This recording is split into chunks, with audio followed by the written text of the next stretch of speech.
విజయవాడకు వచ్చే కొందికి ఈరోజు యాజ్ యూజువల్ మార్నింగ్ బ్రేక్ఫాస్ట్ అయితే 3,97,866 మందికి ఇచ్చాం. మధ్యాహ్నం లంచ్ అయితే 4,33,400 మందికి ఇచ్చాం.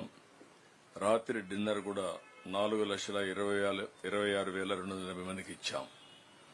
ఇప్పటి వరకు 97,70,000 మందికి ఆహారాన్ని అందించాం. అంటే 97,70,000 పాకెట్స్ ని ఇంతవరకు అందించాం ఈ 8 రోజుల్లో. ఇంకొక పక్క వాటర్ అయితే 94 లక్షల వాటర్ బాటిల్ సప్లై చేశాం. మిల్క్ 28 లక్షల మిల్క్ 28 లక్షల లీటర్లు మిల్క్ ఇచ్చాం. బిస్కెట్స్ 41 లక్షల బిస్కెట్ పాకెట్లు ఇచ్చాం. క్యాండిల్స్ 3,33,000 ఇచ్చాం.